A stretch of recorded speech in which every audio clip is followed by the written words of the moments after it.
वक्त बहुत कम है मेरे पास, मुझे लाइव शो करना है, लेकिन इससे पहले इतनी कोई कमाल की खबर आई है, इतनी कोई बड़ी खबर आई है, मैं रह नहीं सका और मेरे लिए था कि मैं ज़रूरी है कि मैं आप तक ये खबर पहुंचाऊं। दोस्तों, पूरी जमातों ने, मुस्लिम लीग नून पीपल्स पार्टी को छोड़ के जितनी बड़ी जमातें हैं, सब ने सरेंडर कर दिया, पीटीआई के हक में सरेंडर कर दिया है। और इमरान खान को जो लोग बाहर निकालना चाह रहे थे वो खुद सियासत छोड़ गए हैं। ये इतनी बड़ी ब्रेकिंग न्यूज़ है, आज तक की सबसे बड़ी ब्रेकिंग न्यूज़ है। दोस्तों, मैं आपको ये भी बता दूं कि इमरान खान से जब फैसला साजों ने मुलाकात की है, खबर ये आ रही है कि बड़ी अहम मुलाकात हुई है। असद तूर साहब ये खबर दे रहे हैं कि जनाब उस वक्त इमरान खान ने ये कह के एब्सोल्युटली नॉट कह दिया कि मुझे रिहाई नहीं चाहिए, बस ये जो धांधली हुई है ना, इस धांधली का हिसाब लूंगा मैं। और दोस्तों, इसके बाद एक इतना बड़ा इनकलाब आया है मुल्क की सियासत में, इससे बड़ा इनकलाब आज तक नहीं मैं देख सका। थोड़ी देर पहले जब मैं आपको खबर दे रहा हूं, नईमुल हक साहब जो कि जमात इस्लामी कराची के अमीर हैं, उन्होंने अपनी सीट जीती। सीट जीतने के बाद उन्होंने दस्तबरदारी का ऐलान कर दिया। उन्होंने कहा कि यह सीट मुझे खैरात में दी गई है, यह सीट तो इमरान खान की सीट थी, यहां से तहरीक इंसाफ का उम्मीदवार जीता था, मुझे ये भीख में सीट नहीं चाहिए।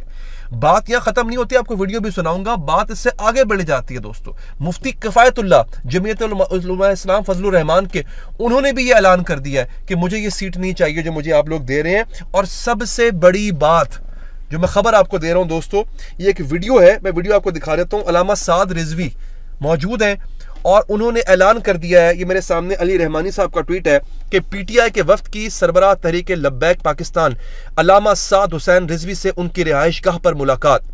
तहरीक लब्बैक पाकिस्तान ने पूरे पाकिस्तान में फॉर्म 45 पीटीआई को देने के लिए रजामंदी का इजहार कर दिया है। ये एक बहुत बड़ी सपोर्ट है। इस वक्त पाकिस्तान के अंदर अगर कोई तीसरे नंबर की कुव्वत है, बड़ी कुव्वत है, तो वो तहरीक लब्बैक पाकिस्तान है। ये जरा क्लिप मैं आपको सुनवाता हूं, फिर मैं वापस आऊंगा, फिर और बहुत से क्लिप्स हैं ऐसे, बड़े इंटरेस्टिंग क्लिप्स हैं, वो सुनिएगा। हम उसके साथ होंगे, अल्लाह हमें जालिम और मजलूम दोनों बनने से बचाए। जिस हिसाब से आपने हमें एक चीज में हेल्प आउट किया है, वो ऑलवेज याद रहेगा। हाँ जी जनाब, ये आपने सुन लिया। अब मैं आपको बता रहा हूं कि जिन लोगों ने इमरान खान को बाहर निकालना था, सियासत से बाहर निकालना था, वो खुद सियासत छोड़ गए हैं। थोड़ी देर पहले जहांगीर तरीन आईपीपी इस्तेकाम पाकिस्तान पार्टी के सरबराह, उन्होंने इस्तीफा दे दिया। ना सिर्फ इस्तीफा दे दिया है, बल्कि उन्होंने सियासत से किनारा कशी कर ली है। यानी उनको खुद इस बात का ख्याल आ गया कि मुझे जिस काम के लिए इस्तेमाल किया गया था वो काम तो हुआ नहीं। हमें तो लगा था कि लोग जो पीटीआई छोड़ के आईपीपी गए हैं, आईपीपी को वोटों की बारिश हो जाएगी, ऐसा नहीं हुआ। वो लोग अपनी सियासत की शनाख्त ही गवा चुके। मुझे बताएं, कहाँ है आज फवाद चौधरी साहब, कहाँ है आज फयाज हसन चौहान साहब, कहाँ है फिरदौस आशिक अमान साहिबा? कोई नाम भी ले रहा है इन लोगों का? इन लोगों की सियासत दफन हो गई है। और यही एहसास हुआ जहांगीर तरीन साहब को, उन्होंने आज सियासत से ही किनारा कशी कर ली है। उनका पूरा स्टेटमेंट है, मैं आपको पढ़ के सुनाऊंगा। दोस्तों, मैं चाहता हूं जरा आप हाफिज नईमुर रहमान साहब की गुफ्तगू सुने, उन्होंने जो अपनी सीट तहरीक इंसाफ के हवाले की है, देखिए जरा। सैफुर रहमान NA 235 पर मेरे मद्दे मुकाबिल पाकिस्तान तहरीक इंसाफ के हिमायत याफ्ता आजाद उम्मीदवार थे। NA 235 की नुमाइंदगी सैफुर रहमान का हक है, पीटीआई के हिमायत याफ्ता आजाद उम्मीदवार का हक है। ले जनाब, ये आपने देख लिया। अब इस सूरत में जो मैंने आपसे बात की थी कि तहरीक इंसाफ भले फिलफौर हुकूमत ना बना पाए, लेकिन ये अपनी वो तमाम सीटें जो कि इनके बकौल धांधली से दूसरी जमातों ने जीती हैं, नून लीग ने जीती हैं, वो वापस लेगी और फिर वो अपनी हुकूमत बनाएगी।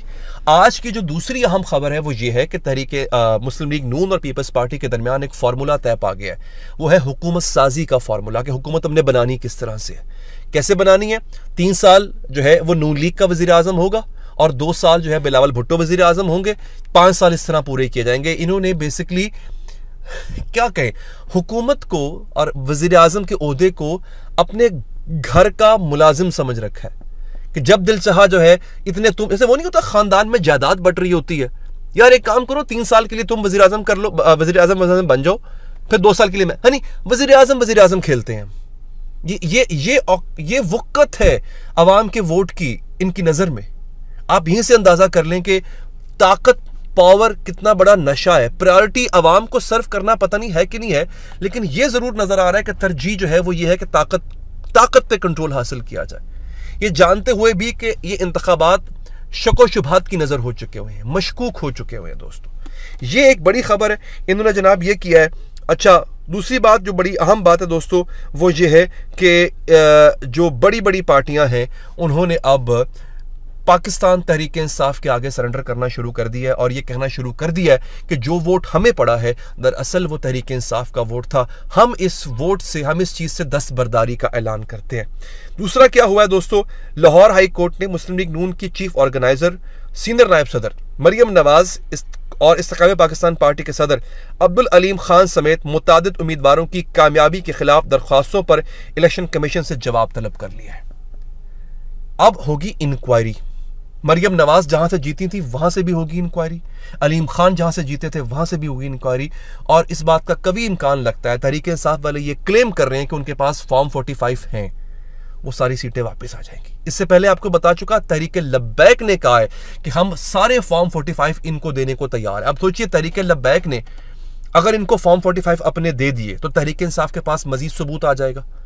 इन सबूतों की बुनियाद पे तहरीक इंसाफ ने कम से कम क्लेम ये कर रहे हैं वो कि हमने 150 नशिस्तें ले लेनी है और 134 या 35 नशिस्तें चाहिए हुकूमत साजी के लिए, हुकूमत बनाने के लिए। तो तहरीक इंसाफ को ये उस बात की उम्मीद है कि भले ये फिलहाल पावर शेयरिंग का फॉर्मूला तय कर ले कि 3 साल किसने रहना है वजीर आजम, 2 साल किसने रहना है वजीर आजम, बिलाखिर ये वजीर आजम, ये हुकूमत चल नहीं पाएगी, ये रह नहीं पाएगी दोस्तों, ये सूरत हाल है। अच्छा, अब होता यह है कि एक और इल्ज़ाम लगाया गया तहरीक इंसाफ पे, निगरान वज़ीर आला है मोहसिन नकवी साहब, उन्होंने कहा है कि जनाब एक और सानह 9 मई करने की कोशिश की जा रही है। वो आई थिंक इम्प्लाइड कर रहे हैं कि तहरीक इंसाफ ऐसी कोई प्लानिंग कर रही है। अलबत्ता तहरीक इंसाफ खुद को इससे दस्तबरदार और खुद को इससे मुबर्रा करार दे रही है। देखते हैं किसका वर्जन दुरुस्त साबित हो।